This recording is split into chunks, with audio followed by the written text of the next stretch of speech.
네, 예수님께서 수많은 기적을 행하셨습니다. 저를 보셔야 됩니다. 저 얼굴이 오늘 잘생기셨습니까? 예. 그 기적 중에 죽은 자를 살리시고 병자를 치유하시고, 당시에는 가장 무서운 병이 뭐였냐면, 오늘날은 뭐 뇌출혈이라든가 암이 가장 무서웠는데 당시에는 문둥병이었습니다. 문둥병자를 치유하시고 죽은 자를 살리시고 물고기 2마리와 보리떡 5개로 5,000명을 먹이셨습니다. 할렐루야. 이 수많은 기적들 중에서 첫 번째 기적은 무엇일까요?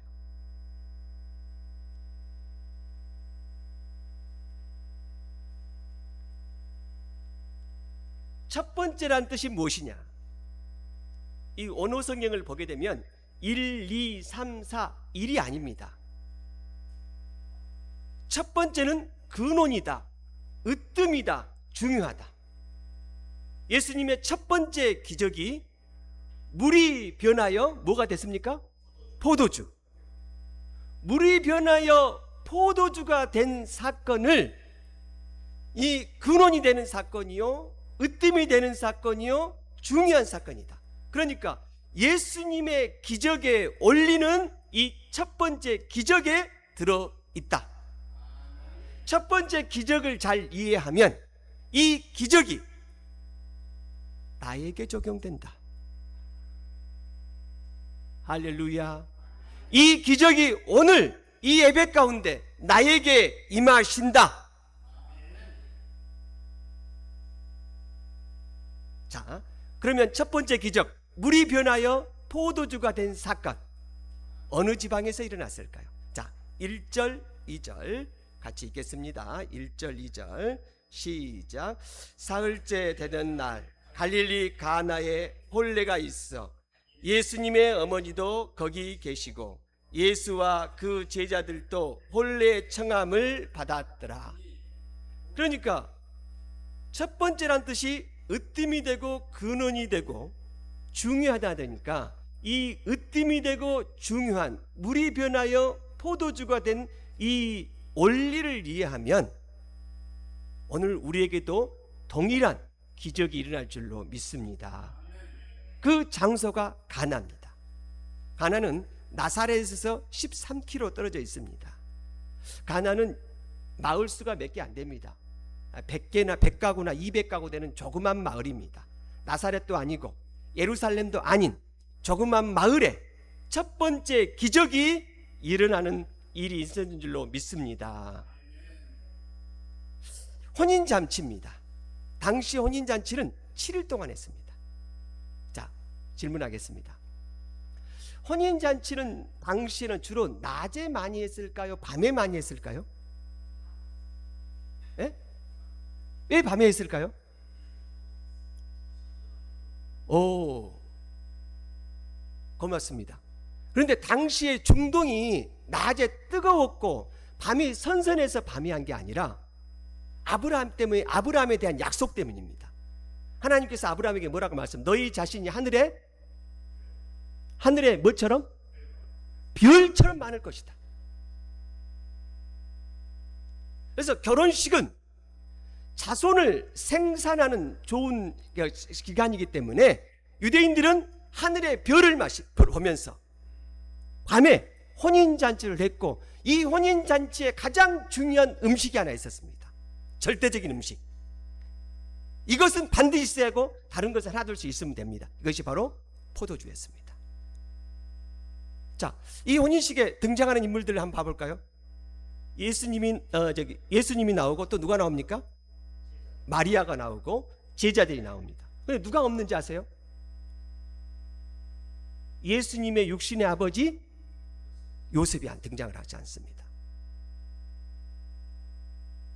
성경학자들은 이렇게 얘기합니다. 예수님께서 12살 때 예루살렘 성전에 올라가실 때 요셉이 같이 등장을 합니다. 근데 그 뒤로는 등장을 하지 않아요.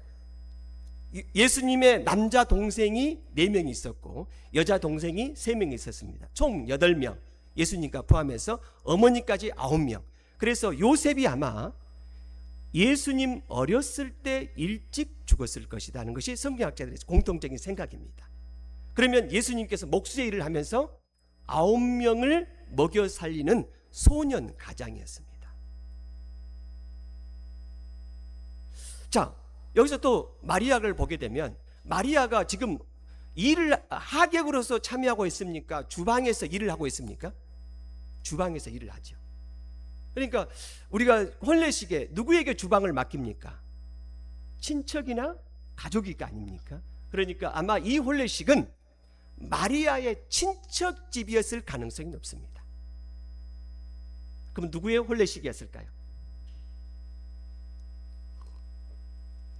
정확한 것은 잘 모르는데 성경학자들이 이렇게 말합니다. 아마 사도 요한복음을 쓴 사도 요한의 결혼식일 가능성이 있다. 여기에서 첫 번째 기적, 으뜸이 되는 기적, 대표가 되는 기적이 일어납니다. 자, 기적의 원인 왜 일어나는지 한번 봐보겠습니다. 3절입니다. 자, 같이 읽겠습니다. 시작. 포도주가 떨어진지라 예수의 어머니가 예수에게 이르되 저들에게 무엇이 없다? 우리의 상식으로는 좀 다릅니다. 당시 유대인에게 있어서 포도주는 절대적이었습니다. 다른 음식은 없어도 되는데 무엇은 있어야 되냐? 포도주가 없어. 만약에 포도주가 떨어졌다, 없다 그러면 그 혼례식은 초상집이 됩니다. 포도주는 하나님의 축복과 기쁨을 상징했답니다. 그래서 어떤 학자들의 얘기 들어보면 포도주가 없으면 기쁨도 없다. 제가 한번 얘기했지 않습니까? 유대인들은 결혼을 2번 한다. 하나는 약혼식이 있고 하나는 혼인식이 있는데, 혼인식은 신랑의 집에서, 약혼식은 신부의 집에서, 신랑의 집에서 이 혼인식을 준비를 합니다. 그런데 포도주가 떨어졌다는 것은 신랑이 무능하다는 것입니다. 가족이 무능하다. 그래서 동네 사람들과 신부 측에 수치를 당하는 일입니다. 심지어 문헌에 보게 되면 신부가 포도주가 떨어지면 소송을 걸었답니다. 신기하죠? 그러니까 당시에서 포도가 떨어졌다는 것은 결혼식의 흥이 멈추는 것이고, 흥이 멈추면 결혼식이 망하는 것이고, 결혼식이 망하면 사람들과 동네 사람들에게 수치와 모멸을 당할 수 있는 절대 위기가 된 거죠. 자,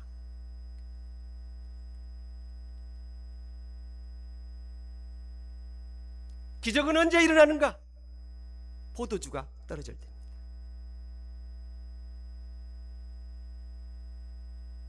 밤이었기 때문에 이마트도 문을 닫았어요. 이웃집에서도 빌 수도 없어요. 이제 혼인식이 망치는 시간이 다가오고 있습니다. 우리에게 적용하면 사업이 지금 떨어졌습니다. 망하기 직전입니다. 내가 지금 병에 걸렸습니다. 대학 시험이 바로 눈앞에 있습니다. 내 안에 우울증과 조울증으로 심각한 위기에 있습니다. 부부관계 이혼의 직전에 있습니다. 자녀관계가 깨질 위기에 있습니다. 우리 교회에 적용하면 성도가 없습니다. 포도주가 없습니다.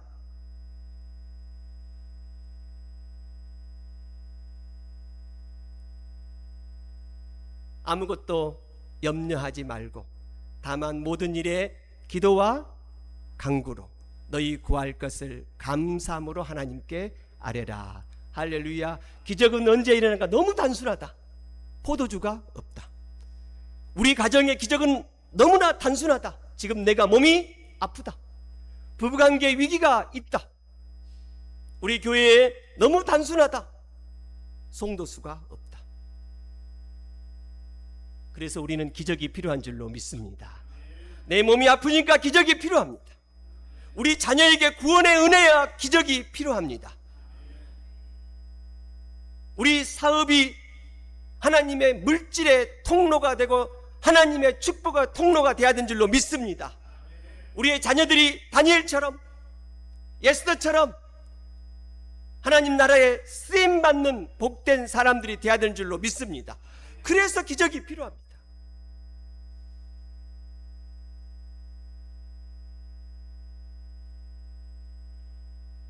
이 기적을 하는데 중요한 역할을 하는 사람이 있습니다. 누굽니까? 마리아입니다. 잘 한번 생각해 보세요. 지금 잔치가 일어나면 신랑과 신부가 결혼을 하면, 저희 딸이 이제 11월 달에 결혼하지 않습니까? 저희 장모님이 너희 그 아들놈 사이들놈은 뭐 집이 있냐 없냐, 직장이 무엇이냐,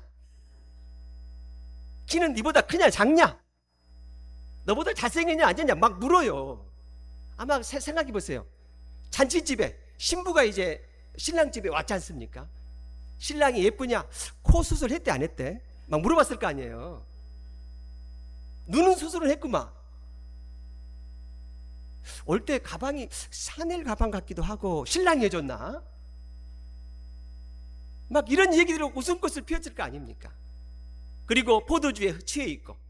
그런데 한 사람이 신랑도 모르고 신부도 모르고 부모님도 모르는데 한 사람이 포도주가 떨어진 것을 발견했습니다. 그 사람이 누굽니까? 할렐루야.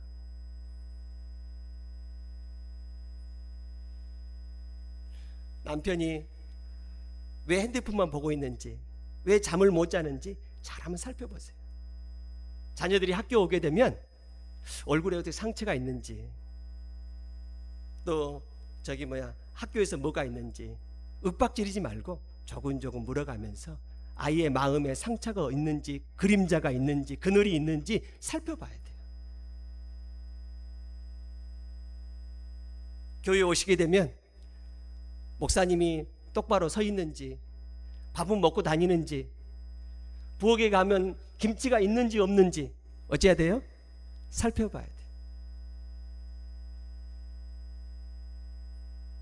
두 번째는 이 마리아가 지혜로운 것이 뭐냐면, 저는 좀 들레기를 좋아하거든요. 들렌다는 뜻이 무엇인지 아시죠? 제가 마리아였다면, 아니 동네 사람들 다 모여보세요. 혼인잔치에 포도주가 떨어지다는 게 말이 됩니까? 막 소리를 지르고, 서귀포 사람들 다 들으라고 막 소리를 지르고, 내가 발견했기 망정이지. 그렇죠? 내가 발견했기 망정이지. 발견 안 했으면 어떻게 될 뻔했어? 아니 신랑 자네는 이렇게밖에 못한가, 미리 준비를 해야 될 거 아닌가, 야단치고 책망했을 텐데, 마리아는요, 신부도 책망하지 않습니다. 신랑도 책망하지 않습니다. 부모도 책망하지 않습니다. 책망한다고 사람이 변합니까? 책망하면 환경이 변합니까? 내가 염려하고 있으면 남편이 변화됩니까? 내가 근심하고 있으면 자녀가 변화됩니까? 방법이 없잖아요.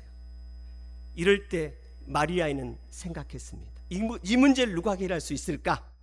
그래, 하나님의 아들 예수 그리스도만이 이 문제를 해결할 수 있는 유일하신 분이시다. 할렐루야.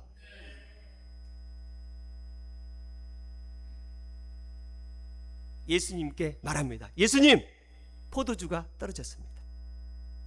여러분이 예수님이라면 어떻게 했을까요? 어이구, 우리 어머니가 드디어 나를 하나님의 아들로 보시네. 바로 들어줄게요. 예스, 오케이.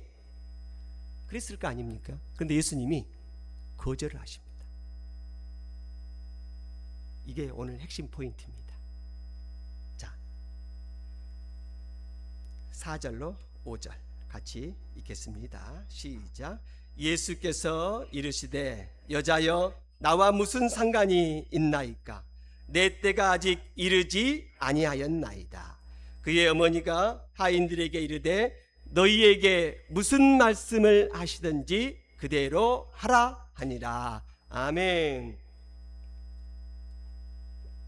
예수님께서 두 가지 대답을 하십니다. 어머니라고 부른 게 아니라 뭐라고 부릅니까? 멋이 없이 보이시죠? 나와 상관이 무슨 상관이 있습니까? 자, 묻겠습니다. 이 말은 환영한다는 말입니까? 좀 냉소적인 말입니까? 오, 이 말을 들으면 섭섭할까요? 기쁠까요? 얘기 좀 해보세요. 섭섭하죠. 이 말은 긍정적인 말입니까? 부정적인 말입니까?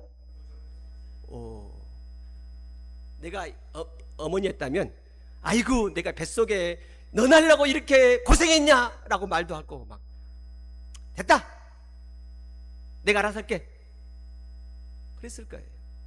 두 번째 대답은 내 때가 아직 이르지 아니하나이다. 해주겠다는 말입니까? 기도를 응답하겠다는 뜻입니까? 안 하겠다는 뜻입니까? 안 하겠다는 뜻이에요. 지금 우리가 그동안 사업을 위해서 기도해 왔습니다. 자녀가 변화되기를 위해서 기도해 왔습니다. 성령의 충만함을 받고, 내가 성령이 불처럼 임하고 성령이 바람처럼 임해서 내가 방언을 하고 귀신을 쫓아내고 하나님의 능력을 체험하기 위해서 기도해 왔습니다. 하나님 말씀이 우리의 영과 혼을 찔러 쪼개고 하나님을 만나고 체험하고 내 병이 치료되어지고 상처가 치료되어지고 자녀가 변화되어지고 할렐루야 라고 기도했는데, 때로는 기도가 응답이 안 될 때가 있어요. 이럴 때 많은 그리스도인이 넘어집니다. 왜 그런지 모릅니다. 그런데 본문의 앞과 뒤를 살펴보게 되면 마리아는 예수님의 의도를 알았습니다. 마태복음 15장에 보게 되면요, 예수님께서 이스라엘을 넘어서 가나안 땅, 이방 땅으로 갔습니다. 이때 한 여인을 만났는데 이름을 가나안 여인입니다. 성경에 그의 이름이 나와 있지 않습니다. 그의 딸에게 문제가 있었습니다. 그의 딸은 흉악한 귀신이 들려있는 딸이었습니다. 예수님께서 가나안 땅, 이방 땅까지 오시니까 이 여인이 너무 기뻐서 다짜고짜 예수님을 찾아갑니다. 그리고 큰 소리로, 다윗의 자손 예수님, 우리 딸이 흉악한 귀신 들렸습니다. 고쳐주십시오 라고 소리를 부르고 땡깡을 부립니다.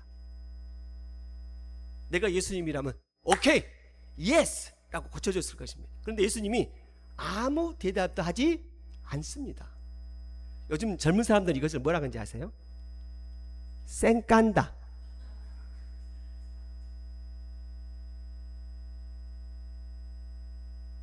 그런데 이 여인이 포기하지 않습니다. 다윗의 자손이여, 이 내 딸을 고쳐주십시오, 고쳐주십시오. 너무 소리를 지르니까 제자들이 쥐가 다 먹어버렸어요. 예수님 너무 시끄러워요, 빨리 좀 고쳐주세요. 그러면 예수님 모른 척 할 것 같은데 일부러 예수님이 또 뭐라 그러냐면요, 내가 이스라엘에 있는 어린 양을 찾으러 왔지 이방인에게 가지 않았다, 뭐 안 된다 라고 얘기하는 거예요. 그러면 우리 같으면 자존심이 상해서 가버렸을 텐데, 이 여인이 예수님 앞에 덥석 엎드립니다. 엎드리다는 뜻은 우리나라처럼 절하다는 뜻이 아니라 경배하다, 신에게 경배하다, 이제 믿음이 들어간 거예요. 이때 쓰는 단어가 절이에요. 신을 머리를 땅에 달아야 돼요. 머리를 땅에 달아서 경배합니다. 그러면서 예수님 도와주십시오 라고 그러니까 예수님이 이제는 말로 상처를 줍니다.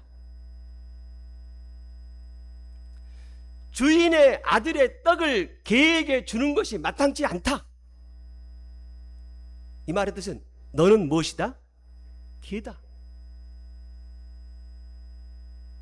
이 정도 되면 이제 막 화를 내고 분노하고 무시당하니까 더 화를 내고 그랬을 텐데, 이 여인이 뭐라고 하는지 아세요? 맞습니다, 나는 개입니다. 그래도 주인의 상에서 떨어지는 개들도 주인의 상에서 떨어지는 부스러기를 먹습니다. 도와주십시오 라고 말하니까 예수님이 내 믿음이 크도다, 내 소원대로 되리라 라고 그 여인의 딸을 고쳐줍니다. 할렐루야. 그러니까 예수님은 무조건 고쳐주는 것이 아니라 먼저 물어봅니다. 네 믿음이 있느냐? 내가 이것을 고쳐줄 수 있는 것을 믿느냐?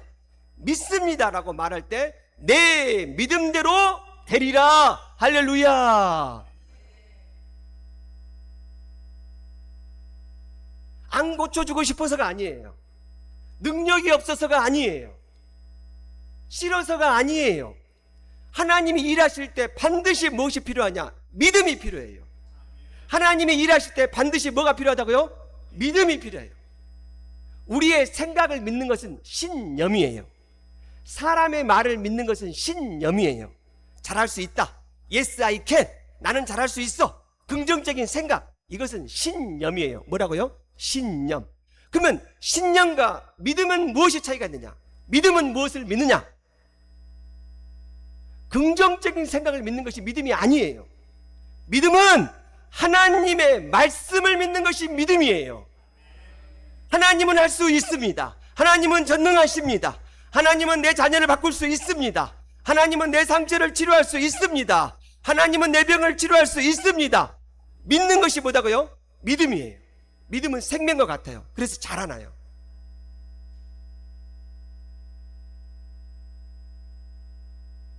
예배는 어떤 시간이냐? 우리가 말씀과 찬양과 우리가 기도를 통해서 우리의 믿음이 성장하고 하나님을 만나고 체험하는 시간인 줄로 믿습니다.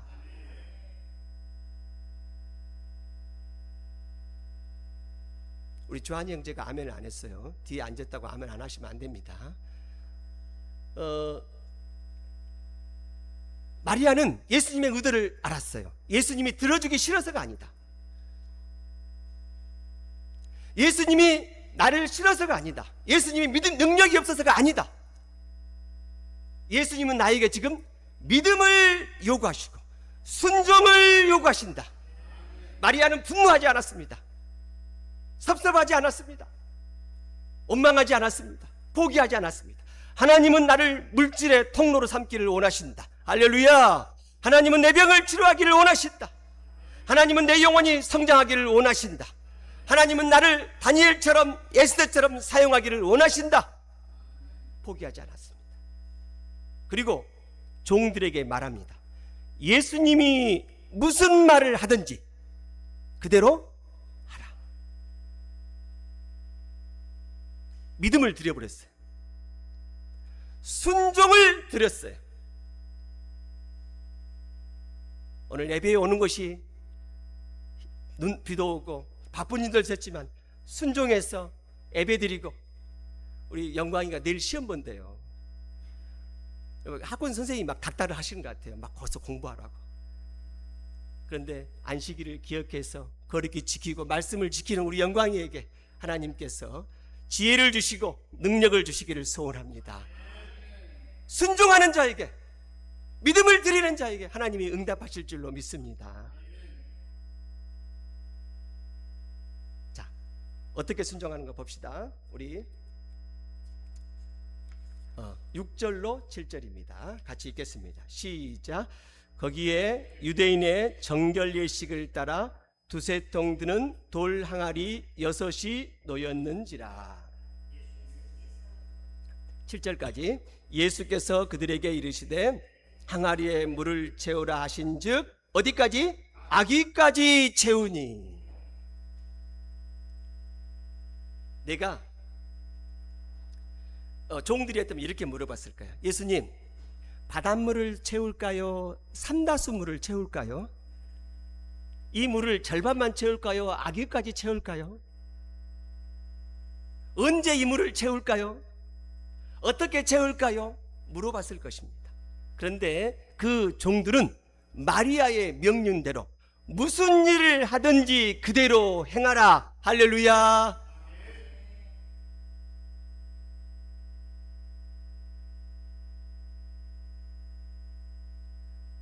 그래서 어디까지 채웠어요?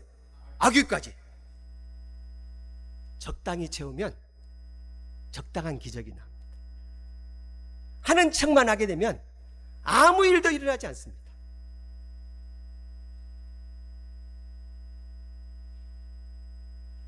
아귀까지 채우면 충분한 기적, 충분한 은혜가 임하실 줄로 믿습니다. 더 어려운 일을 시킵니다. 8절. 자, 시작. 이제는 떠서 연회장에게 갖다 주라 하심에 갖다 주었더니 원래 이 물은 손과 발을 씻는 물이에요.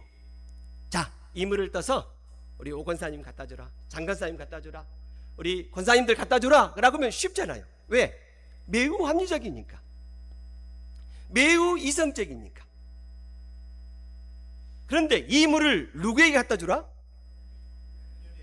연회장에 갖다 주라. 그러면 이 물이 맹물이에요, 포도주라는 뜻이에요? 맹물인데 연회장에 갖다 주라는 뜻은 이것이 뭐란 뜻이에요? 포도주가 됐다는 거 아니에요?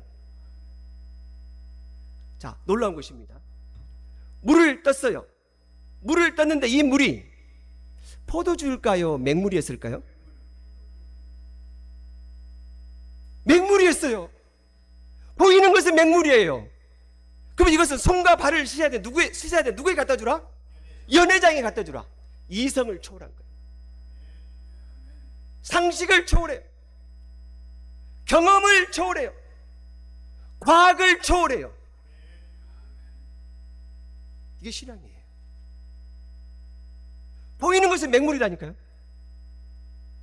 떴어요. 여전히 맹물이에요. 그러면 질문 하나 드리겠습니다. 언제 이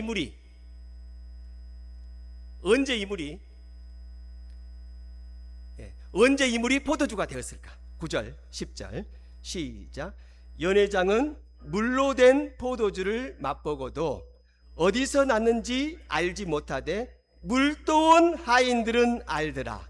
연회장이 신랑을 불러 말하되 사람마다 먼저 좋은 포도주를 내고 취한 후에 낮은 것을 내거늘 그대는 지금까지 좋은 포도주를 두었도다 하니라. 좋은 포도주, 영어로 뭐라고 써있냐면요, The best, 최고의 포도주. 그냥 좋은 포도주가 아니에요. The best, 최고의 포도주. 지금까지 연회장이 한 번도 맛을 보지 못한 거. 연회장이 가나 지역의 1인자 아니겠어요? 한 번도 이 향을 맡아보지 못했어요. The best, 최고의 와인이에요. 그러면 언제 물이 포도주가 됐을까요? 자, 질문하겠습니다. 물을 떴을 때는, 종이 물을 떴을 때는 물이었어요, 포도주였어요? 그러면 연회장이 마실 때는 물이에요, 포도주예요?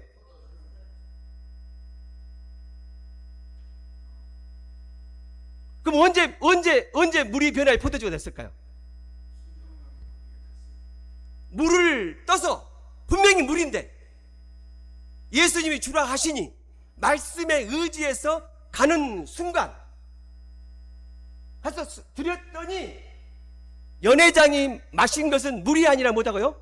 포도주. 할렐루야. 오늘 바쁘고 비도 오고 힘들지만 집에서 나와서 순종해서 하나님께 예배드리고 찬양하고 내 안에 근심과 두려움을 내려놓고 하나님을 부르고 기도할 때, 순종할 때 하나님께서 우리를 만나 주실 줄로 믿습니다.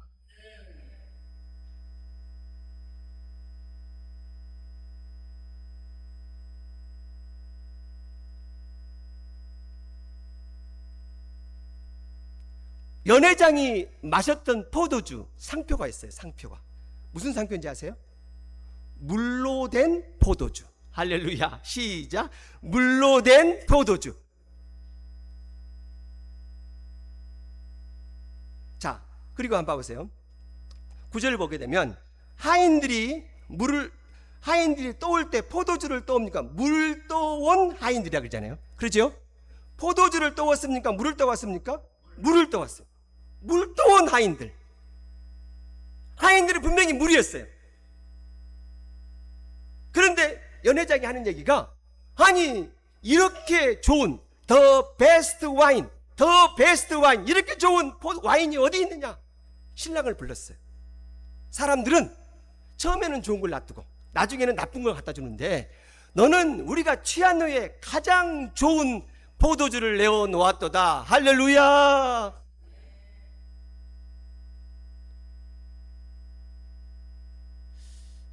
그럼 목사님, 물이 변하여 포도주가 됐다는 의미는 무엇입니까? 나쁜 물이 좋은 물이 됐다는 뜻이 아닙니다.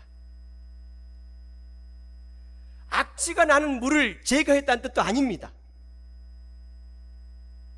나쁜 포도주가 좋은 포도주가 됐다는 뜻이 아닙니다. 청포도주가 적포도주가 됐다는 뜻도 아닙니다. 그럼 무엇입니까? 성분 자체가 변화가 일어나 버렸어요. 화학기호 H2O가 다른 기호가 되어버렸어요. 본질적인 변화가 일어난 것입니다. 할렐루야. 이것을 우리 구원에 한번 적용해 봅시다. 구원이란 무엇인가? 나쁜 사람이 좋은 사람이 되는 것이 구원이 아니다. 착한 사람이 더 착해지는 것이 구원이 아니다. 그러면 구원은 무엇이냐? 본질적인 변화다. 죄인이 예수 그리스도를 하나님으로 믿고 그 죄가 용서함을 받으면 의인이 되는 줄로 믿습니다. 세상 자녀가 하나님의 자녀가 되는 것입니다. 땅의 사람이 하늘의 사람이 되는 것입니다. 사탄의 종이 하나님의 종이 되는 것입니다. 육에 속한 사람이 영에 속한 사람이 되는 것입니다. 점진적 변화가 아닙니다. 본질이 바뀐 것입니다.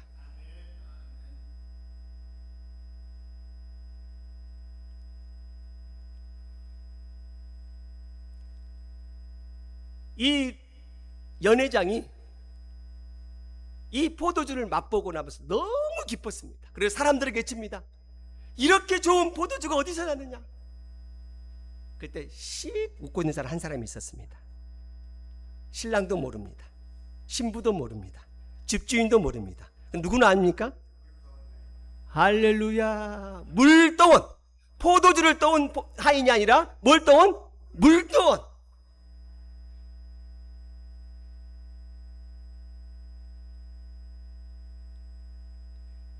구원을 받은 은혜, 구원받은 비결. 제가 아침에 그 40분을 차를 타고 와서 우리 조한 형제 또 태우고 40분 왔습니다. 좀 늦었습니다. 왜? 숫자 하나 더 채우려고? 이 기쁨은 구원받은 자만이 아는 줄로 믿습니다. 여러분 기도하실 때 기도의 능력을 받으십시오. 기도할 때 병자가 치료되어지고 하나님의 능력을 체험하고 돈의 문제가 해결되어지고 사업의 문제가 해결되어지고 이런 성령을 체험해야 됩니다. 누구만 아냐? 물 떠온 사람만 압니다. 성령을 체험한 사람만 압니다.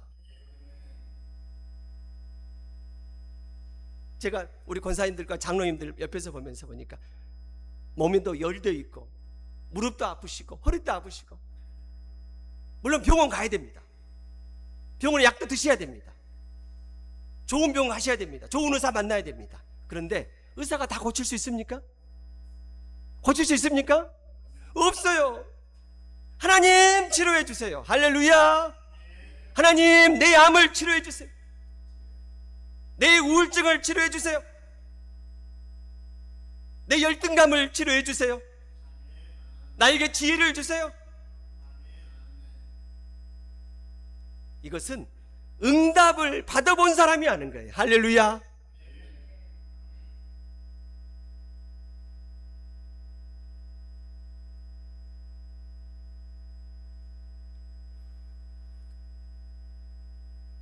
왜 능력이 없는가?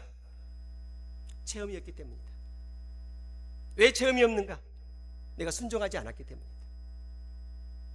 기도는 두 종류가 있습니다. 묵상 기도가 있고 입을 벌려서 하는 기도가 있습니다. 목사님 꼭 입을 벌려야 됩니까? 아니, 입을 벌리지 않아야 됩니다. 예수님도 묵상 기도하셨고 입을 벌려서 기도하셨습니다. 그런데 입을 벌려서 기도하면요, 자전거가 두 개가 있잖아요. 자전거를 페달을 잡고 가게 되면 힘들어요, 안 힘들어요? 힘들어요. 그럼 자동차에다가 모터를 달면 어째요? 자전거에다 모터를 달면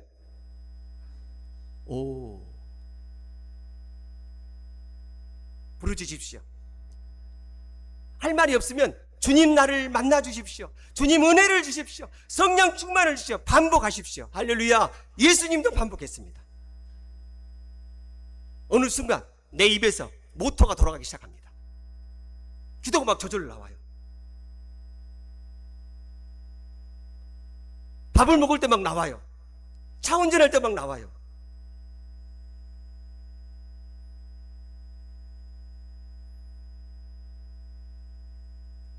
순종할 것만 같은 놈만 순종한다면 이건 믿음 아니에요.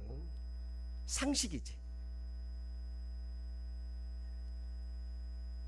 이렇게 물이 변하여 포도주가 되는 기적, 풍성한 기적이 있으면 어떤 일이 생기느냐? 세 가지의 결과가 생깁니다. 첫째는 신랑이 다행이다, 감사하다, 결혼식이 망치지 않았다, 최고의 포도주, the best 와인을 모든 시골 사람들이 다 마시게 되었습니다. 할렐루야. 두 번째는 하나님께 영광이 되었습니다. 세 번째는요, 이 기적을 보고 제자들이 믿음이 생겼습니다. 우리 찬송하겠습니다. 찬송가